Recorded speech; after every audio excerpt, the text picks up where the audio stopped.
And I remember when we started talking about this, like that was what came to mind. I'm like, oh my God, Joey was right. Like, how is that? How is that true?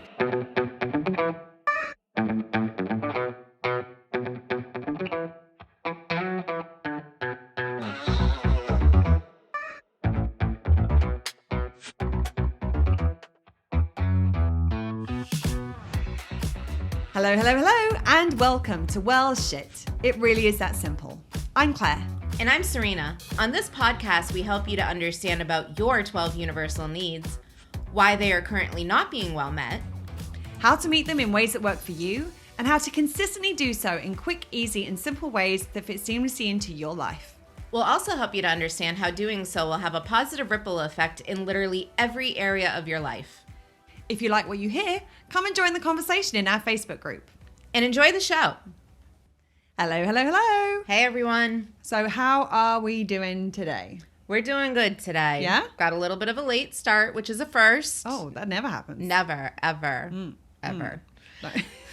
maybe once or twice. But all is right in the world. I was able to get my coffee, so I got a little extra sprinkle of fuel on my day, which is never a bad idea for me in my world. Nice. How are you doing? Yeah, I'm really good today because kombucha is one of my favorite things to drink, and Serena just showed up with a new one for me to try, which is super yummy. So good. So good. So yeah, I'm doing well. I'm doing very well. And I think we're fueled by coffee and kombucha this morning, right? Cheers to that. Cheers to that. So what are we talking about today?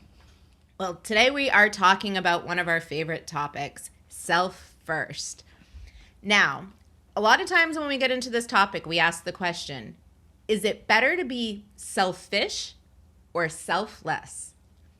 I have a feeling you may have more to say on this. I do, because we have an entire podcast ahead of us about this. I'm going to tell you something that may surprise you, though. Actually, both selfish and selfless are both problematic. Which is really interesting because obviously we're kind of taught and kind of conditioned in our society to think that it's better to be selfless than selfish. We don't realize that there's kind of problems underneath the hood with both of them, right? Right. I mean, yep. That kind of sums it up. So let's explain why. So let's look at what these two things are really all about. So when we look at being selfish is the prioritization of the self, at best with a disregard about the impact that the ways that we're kind of taking care of ourselves are going to have on other people. But at worst, being willing to negatively impact other people to get our needs met. And obviously we're not kind of consciously aware of this. Most people are selfish. They're not thinking, I'm doing this to meet my needs, because most of them don't know what their universal needs are. But what they're doing is they're taking care of what they need and want at the detriment often of other people. Now, flipping to the other version of this, the other side of the coin, if you like, is being selfless. So selfless is about prioritizing others, at best with a disregard for the impact it has on ourselves, and at worst being willing to sacrifice ourselves or what it is that we need in order to benefit others. Now, the thing about this that's interesting is that both of these behaviors, as strange as this may seem, are actually rooted in unmet needs. Now, that might sound a little bit strange because obviously if we're prioritizing other people, how is that about meeting our needs? We'll get to that in just a second. So let's look at kind of selfish. Selfish is really obvious about how this is about meeting our unmet needs because we're taking care of our needs to the detriment of other people or without a regard for the other people. But selfless is where it gets a little bit interesting because we seem on the surface like we're doing the things that we're doing purely to meet other people's needs or to give them what it is that they want. However, the thing is, if our needs aren't well met, because everything in our lives is rooted in needs, everything is based on our needs being met or unmet. If our needs aren't being well met, they will become the driving force behind every single choice and behavior we make, even if we're not aware of it. Even if we're not conscious of it, even if we don't see it happening, that our unmet needs are going to drive every choice. And so what ends up happening with selfless behavior is often on the surface, we appear to be doing things for other people. But actually, what's happening is there's normally a hidden unmet need underneath the surface. And the thing that we're doing is actually a hidden unconscious strategy. I said it's not something we consciously do, but it's a hidden unconscious strategy for getting those unmet needs met. So this is the thing where actually neither are actually very helpful. And while on the surface, it seems better to be nice to other people rather than to be kind of mean to them or disregard what they need. In actual fact, both are problematic, because obviously when we're being selfish, we are is it a detriment to our relationships, because obviously, and we're social creatures. We need our connections. We need our community. And if we're disregarding the needs and the things that the people around us want and need, that's going to be a problem. The thing is that if we focus on being selfless all the time, actually what ends up happening is that we give in order to try to get our needs met underneath the surface. But we're in that kind of giving space. And what ends up happening is that our tank, if we've got nothing being put into our tank, i.e. our needs aren't being well met, eventually our tank drains and it completely empties. And when you get to empty, you have to go to selfish to get your needs met, because you literally have nothing left to give anymore. So what often ends up happening is that people who are selfless most of the time end up burning out and then having to flip to a selfish way of doing things, which is quite a shock to the people around them, because the people around them are used to, well, you're usually so generous, you're usually so giving, like, why are you not doing that now? Well, because you have to, because you literally have nothing left in the tank to give. And as soon as there's a little bit left in the tank again, normally they end up flipping over to being selfless again, and they give it all away again, and they bottom out and they flip back to selfish. So you end up kind of ping-ponging between these two things. Either with selfish, you end up pinging to try to be selfless momentarily because you realize that you need it for your relationships to work.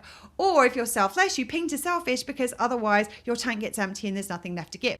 So I think it might be helpful for us to share a couple of examples from our own life when it comes to being selfish or selfless, or patterns that looking back now, like we all have these. It's a little uncomfortable though, looking back and going, oh God, yeah, I used to do that before I knew how to meet my own needs. Have you got any around sort of the selfish end of the spectrum? Absolutely. One area looking back that I found that I had a pattern in was in regards to going to my friends and my closest friends that I knew had a lot on their plate and may not have that capacity to help support me, but to get my own needs met, I'd go to them knowing this and still allow them to help me meet that need. Partially because I knew they wouldn't tell me no, and they wouldn't set that boundary saying, no, I don't have the capacity to support you with this. Right. And I think like in the context of, like, obviously we're mentioning this in the context of needs, but that could have looked like you've got a lot going on with a relationship or with a family situation, and going and asking them for help and support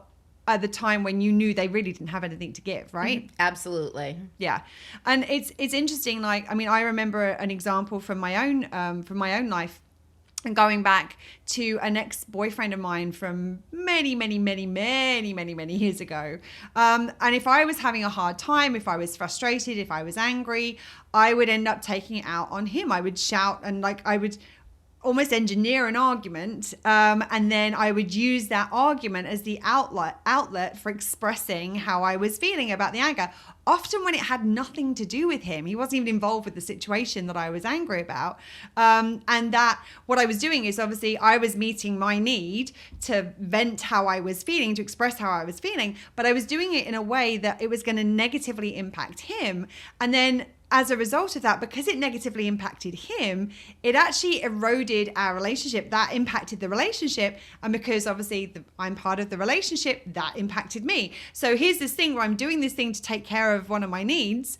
Obviously, I didn't know that at the time. It wasn't like I was consciously going, I need to meet my needs, I'm going to shout at my boyfriend. It was more, I was like, I'm angry right now. I need to get this out. And this is how I'm doing it. But that would then impact him, which then impacted the relationship, which impacted me, which impacted my needs. So this is kind of how we can start to see this circle where, okay, yeah, technically we're doing this to meet our needs, but actually it's not really working for us in the long run. So let's now look at some selfless examples. So do you want to share one from your life? Yes. One that comes to mind immediately is work. I was Nice correction. I see what you did there. This is definitely something you used to do and not something you do anymore. Yes. Are you picking up what I'm putting down there? Mm-hmm. In regards to work, I found that I was a very selfless worker. I would give to the company. I would give to my boss. I would give to the projects, to all of the things. All the other employees. The employees. And I'm in an HR capacity currently. And this is something that I've even found, it's interesting because I have two sides to the role I play now, where the before I learned about my needs and the after. But I'd give everything I had because I wanted to. And it was from a selfless place of wanting to help people and wanting to get the job done. And then I realized once I learned my needs, I was doing it at such a detriment to myself and what I actually needed. And had I met my needs in those situations, I would have gone into those instances with more resources, feeling more resourced, and able to actually accomplish what I wanted to do. Right. But instead I chose at that time, not knowing, to do it at the detriment of myself. Well, and the interesting thing is, on the surface, it was at the detriment of yourself. But actually, when we dug underneath this, when we were going through the needs work together, the Universal Needs Program, I remember you identifying, oh, I'm doing that so I can feel more secure, or I'm doing that so that people like me, or I'm doing that. So it was actually something that on the surface, you were this generous, giving person, giving all this stuff to everybody else. But in actual fact, the reason you were doing that was to try to meet needs to feel important, worthy, valuable. There were so many needs that were being met by the things that you were doing. And what you didn't realize at the time until we went through it was like, oh, that was a totally unconscious strategy to try to get those other needs met. Hold on a second. Maybe there's a better way of doing that. Yeah, that resonates completely. It was I wanted to be recognized. I wanted people to see the good I was doing and see the work and value it. And then comes the raise and the, all the things that we work for. Right. But I wasn't doing it in a way that was healthy or good for me. Or actually anyone else in that situation when we ended up getting down to it. Yeah. Yeah. So from my own experience, there's so many instances of this that I have in my life. I could have picked any one of a million stories. We're both recovering selflesses. Right, exactly, yes. And one of the ones for me was actually around friendship, and where I wouldn't address issues with friends of mine, even close friends of mine, especially sometimes close friends of mine, because I was viewing it that I was being a good friend, that I was quote unquote letting it go. I wasn't letting it go at all. It was sitting inside me unresolved. Yeah. If you're not on the video, you can see like Serena's doing the whole compounding thing, and that I did. I would push that down, and then was another one that would come, and I wouldn't address that, so that would get pushed down. They would just layer up inside of me. And what I was doing was I was doing this to feel like I was a good friend, like I was trying to be understanding of their perspective. And you can still be understanding of someone's perspective while still addressing that something doesn't work for you and finding a way of doing that works for both of us. But I didn't know that at the time. I didn't know how to do that at the time. And what I was doing was I was doing this because I wanted this person to continue to like me. I wanted this person to continue to want to spend time around me because I was getting a lot of my needs met through this person. And actually thinking about it now as I'm sharing about it, it was also a pattern I used to run in a lot of relationships. Like I would be who I thought the other person wanted me to be.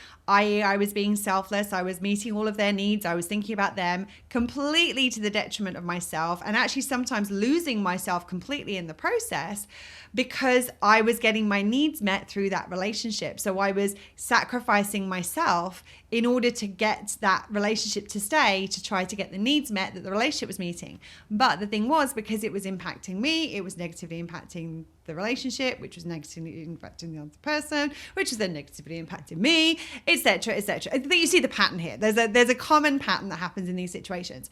Now, I'm imagining at this point, like we've been going for a little while now. People are like, why is this podcast called The Wisdom of Joey Tribbiani? I mean, it doesn't make a lot of sense until How you doing? Until it does. So obviously this is a throwback to the TV show Friends. Now, look, it's interesting actually going back and watching it now. I'm like, whoa, there's some really problematic stuff in that TV show. A lot that's in there that's not great. However, this one thing, they kind of almost sort of got it a little bit right, in that there is an episode where Joey is telling Phoebe that there is, and I quote, no such thing as a selfless good deed. So what he's saying is that there's no such thing as a selfless good deed because you feel good by doing the good deed. So it's something you're always doing it for yourself, not just for the other person. And I remember when we started talking about this, like that was what came to mind. I'm like, oh my God, Joey was right. Like, how is that? How is that true? He was kind of right. So what I will say is that if your needs are not well met, yes, in that circumstance, there is no such thing as a selfless good deed because your unmet needs will be the driving force behind every choice and every behavior you make, even the ones that on the surface appear like they're for other people, that you're doing it for other people. And the thing is, so in that situation, if your needs are unmet, yes, no such thing as a selfless good deed because you're ultimately going to be doing it as a subconscious strategy to get your other needs met. However, if your needs are well met, you don't need anything from doing the good deed. And that is the point at which things shift. So I think this might be a good time to start talking about that magic S word we started talking about at the beginning, right? Shit. The other magic S word. Serena. The third magic S word. Oh, Selfirst. Selfirst, absolutely. So this is the point where we help people to understand that it's not a binary. You don't have to choose between being selfish or selfless, neither of which really work in the long run. Often not in the short run either. There is an option to instead be self-first. And what self-first comes in when we start taking care of our own needs, but in a very, very particular way. So being self-first is about prioritizing your needs first and foremost, because it's our responsibility as adults who have the ability to meet our own needs, that we have the physical and mental capacity to be able to do so. If we're in that space, it's our responsibility to meet our own needs. So we need to prioritize our needs. But here's the thing, at the very minimum, in ways that do not negatively impact anybody else. I'm going to say that again. Prioritizing your needs at the very minimum in ways that do not negatively impact anybody else. And sometimes choosing ways that will actually benefit others. And when we do that, we talked a little bit in the first episode, Move Over Maslow, about interconnectedness. And this is a topic where it's a big topic. We're not going to go into it in massive detail today because we haven't got time. We have got an upcoming episode on interconnectedness and equity where we'll go into this in more detail. But I think you can start to see from some of the examples that we've given how, because of the interconnectedness between us, especially when you're in kind of close relationships, it's more obvious, it's more apparent that if you're doing things in ways that negatively impact others, that's actually going to negatively impact your needs as well. And vice versa, if you do things in ways that actually positively benefit others, that you're that will positively benefit your needs. But here's the thing, you have to make sure that you're doing the sequence right. You have to make sure that first and foremost, you are choosing the ways of meeting needs that do genuinely meet your needs and meet your needs as well as possible. Then you check in and go, oh, okay, does this negatively impact somebody else? Yes, it does. Okay, let's look for another way. Because there are so many ways of meeting our needs. There's always another way of doing it. And there's always another way that's going to work well. Yeah, may not work quite as well, but if it works like 98% rather than 99%, but we don't get then the blowback of the negative impact to our needs because we negatively impact somebody else, then that, when you look at it overall, it's actually the more beneficial way of doing it. So we need to do it in sequence. First, we take care of our needs. We check and make sure we're doing it in the ways that work for us. Then we check in. Is this going to negatively impact somebody else? Yes, it is. We don't do it that way. We find another option. No, it's not. Actually, it's going to benefit somebody else. Cha-ching. Absolutely. Great. We found a way that's actually going to work for not just us, but also for the people around us, and therefore, or rather, it's not going to negatively impact the people around us, and therefore, it's not going to negatively impact our needs as well. So I think let's give a few examples of what it is to be self-first when it comes to some kind of day-to-day experiences. So let's look at, I'll share a couple from my own point of view. So let's look at the first example I gave, actually, of when I was angry, like taking it out on my partner all those years ago, which, I mean, I don't know anybody that hasn't done that at some point in their life. Don't talk to my husband about that. Shh, we won't mention it. Shh. I've totally lost my train of thought. Sorry. So now when it comes to still being in that space, if I'm angry or irritated or frustrated by something and I need to get that out of my system, my favorite thing, you'll hear me talk about this, I'm sure, innumerable times on the podcast, is I have a song that I listen to. It's by Fall Out Boy. It's called Thanks for the Memories, and it's my angry song. And I put that on, I turn it up, I shout, scream, sing-ish it at the top of my voice, I stamp my feet, I move my body, and I use the energy of that song to kind of really express how I'm feeling. That's my way. And as long as I'm doing that away from other people, so it doesn't impact somebody else seeing me punch a pillow or whatever it is I'm doing at that point in time, or punch a beanbag. I was saying to someone last night, I used to punch it. I used to have a big memory foam beanbag, like 6-foot memory foam beanbag. That was great. Like if I was angry, that was a great way to kind of take out my frustration, shall we say. And obviously, if you're around something, like if you're around a small child and they saw you do that, that might negatively impact them. They might feel less secure around you, less safe around you. So doing that by myself somewhere else where it's not going to have any effect on anybody else means that I still get to express it, but I'm doing it in a way that meets my needs as the priority, and then it doesn't also negatively impact somebody else. That's the first example. Second example is something that that a lot of us deal with, and a lot of us deal with in very different ways. So when there's a customer service issue, it's about how do we navigate that issue. So there's an example. I mean, and it's interesting because my family always get me to deal with these things. Like whenever there's an issue, there's a problem, they'll always get me to go and speak to the person, mainly because they know that I'm probably more likely to get a good result by doing so. And the reason I get a good result by doing so is now these days I know how to meet my needs and I know how to be self-first. I do it in a way where I'm going to articulate what I need. I'm going to explain the situation and I'm going to ask for some kind of resolution to what's happened. But I'm going to do it in a way which feels good for both people. So there's an example that comes to my mind. We were at Universal Studios many, many, many years ago, and there was a new ride there that there were queues for days to get into it. I mean, not quite days, but it felt like it at one point. And when we got on, it was one of those where your feet hang underneath the seat. And my mum asked the guy who was helping us to get onto the ride, quite often over there, if your feet hang on a ride, what they do is they tell you if you've got flip-flops that don't hold your feet, to take them off and sit on them so you don't have to worry about them flying off mid-ride. So she asked, like, should I take off my flip-flops and sit on them? He said, no, you'll be fine. Well, as it turned out, you wouldn't be fine because you get flung about here, there and everywhere. And having queued for all this time to see this ride, she didn't get to pay any attention to the ride itself. She spent the entire time gripping onto these flip-flops for dear life, like trying not to lose them. And so when we got out and she told me this, I'm like, that's not really okay, especially because you asked. So we went and saw guest services, and there are times in my life where I probably would have vented because I would have been angry because of how my mum had been, my mum's experience. And I would have vented. I mean, I will totally own that there are times in my life where I've gone full Karen before I started doing my work. So we both had our Karen moments in the past, and it's something I'm deeply sorry for, and it's something that I regret. And I'm so glad that I've done the work I've done. That means that is no longer a part of my experience.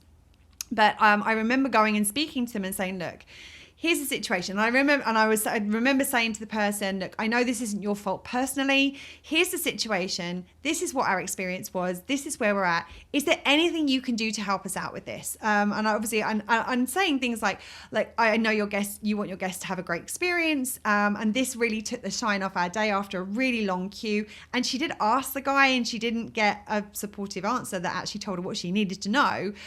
Is there anything you could do to help us out so that maybe she could experience it again without having to do such a massive long queue. So what I'm looking for is I'm looking to articulate what it is that I need, express directly what the situation is, ask for a resolution, but I'm also looking to find something that is a win-win for both people. So they feel good, so they walk away and it meets their needs to do what to give the resolution that we're after, rather than, oh, it's a win for me and it's a lose for them. That doesn't feel good. Like, I want something that's going to meet my needs, and it's also going to meet their needs to do it too. So I spoke to this person. They were brilliant. They came out and they're like, follow me. So they basically walked us around the entire park, because the guest services was right by the entrance. The ride was at the back of the park. Walked us there, walked us into this area, walked us to the ride, walked us through to the very front of the queue, and actually had us go on the ride next. And it was such a simple thing. And I was obviously very appreciative. And I said, thank you so much. I really appreciate you doing this for us. I know it seems like a small thing, but I know this is going to make a huge difference to our experience here today. And that person walked away feeling good, and we walked away feeling good. And although it was a quote unquote problem, and it was something that needed to be solved, in actual fact, doing it in a way that kind of honored everybody and respected everybody, and that felt good for everybody and it met everyone's needs, everyone walked away from that situation feeling good. So that's another example of things that can sometimes go very wrong, but actually there's a way of doing it that goes much better, and it feels good and it takes care of everybody's needs.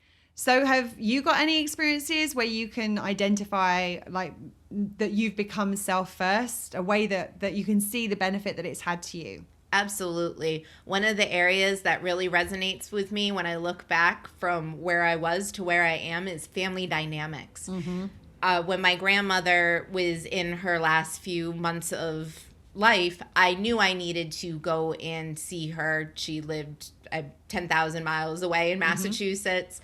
And I was hesitant at first because our family dynamic and the dynamic between my grandmother has always been a little bit different than a lot of grandchild, grandparent dynamics. Right. So they're... And it's been, it's been, you loved her dearly, I know. I know that it was quite challenging at times as well, right? Oh, absolutely. And I could do a 90 episode series on just the family dynamic there. It needs, unmet needs, all of the things. But my last interaction with her, I wanted it to be fulfilling. I knew this was the last time I was going to see her, the last time I was going to spend time with her. And how could I approach that situation from a self-first standpoint so it was fulfilling for both of us, and so it wasn't to either of our detriment.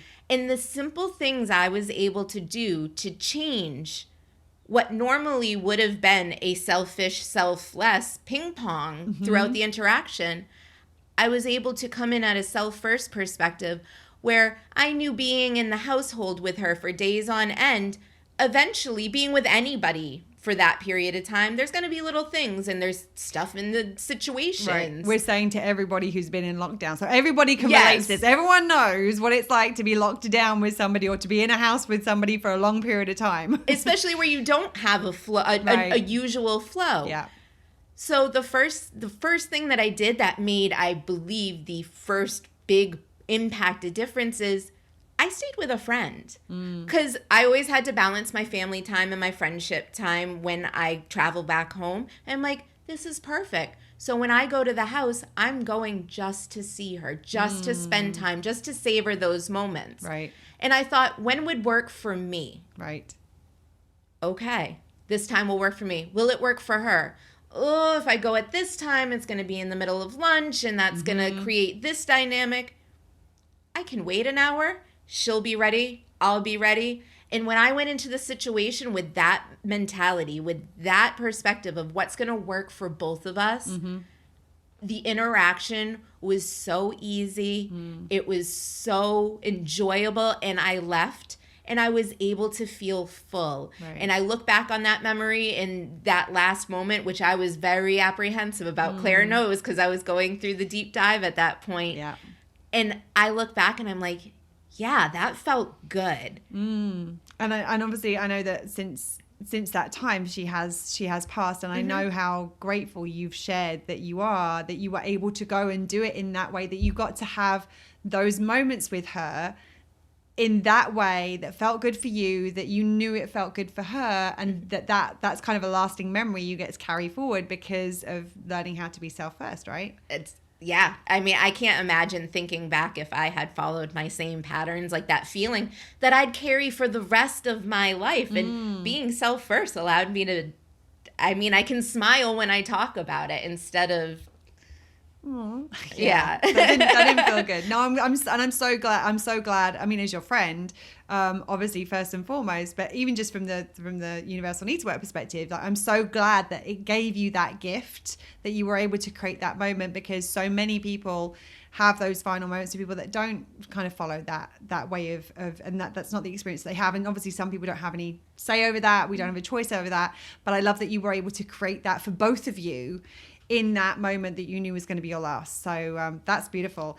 I do also have an experience from my own family dynamic, but I've got a feeling like timing wise, I think that's let's save that for another day. Don't worry, that will definitely come up on another podcast, I'm sure, without question, because it applies to so many needs and so many of the things that we talk about. But I'm really excited about what's going to come next, because I know that the next kind of series of podcasts that we're going to do, we're going to go and be doing a little bit of a deeper dive into the 7 keys to getting all your needs consistently met that we talked about in the last episode, Move Over Maslow. So we're going to be able to kind of flesh them out a little bit and help you to understand them a little bit better and how they apply to you and to meeting your needs. So I think that's it for today. Is there anything else you want to share before we finish up? Just self-first is where it's at. I couldn't have said it better myself. So I'm going to not say anything more other than saying thank you for being here. Thank you for listening, for watching. Please stay safe, sending lots of love, and we will speak to you again really soon. Take care. Bye-bye. That's it for today. If you like what you heard, please subscribe, rate, and give us a written review, as it will help more people find us. And remember, being self-first meets your needs in ways you aren't even aware of. Well, shit. It really is that simple.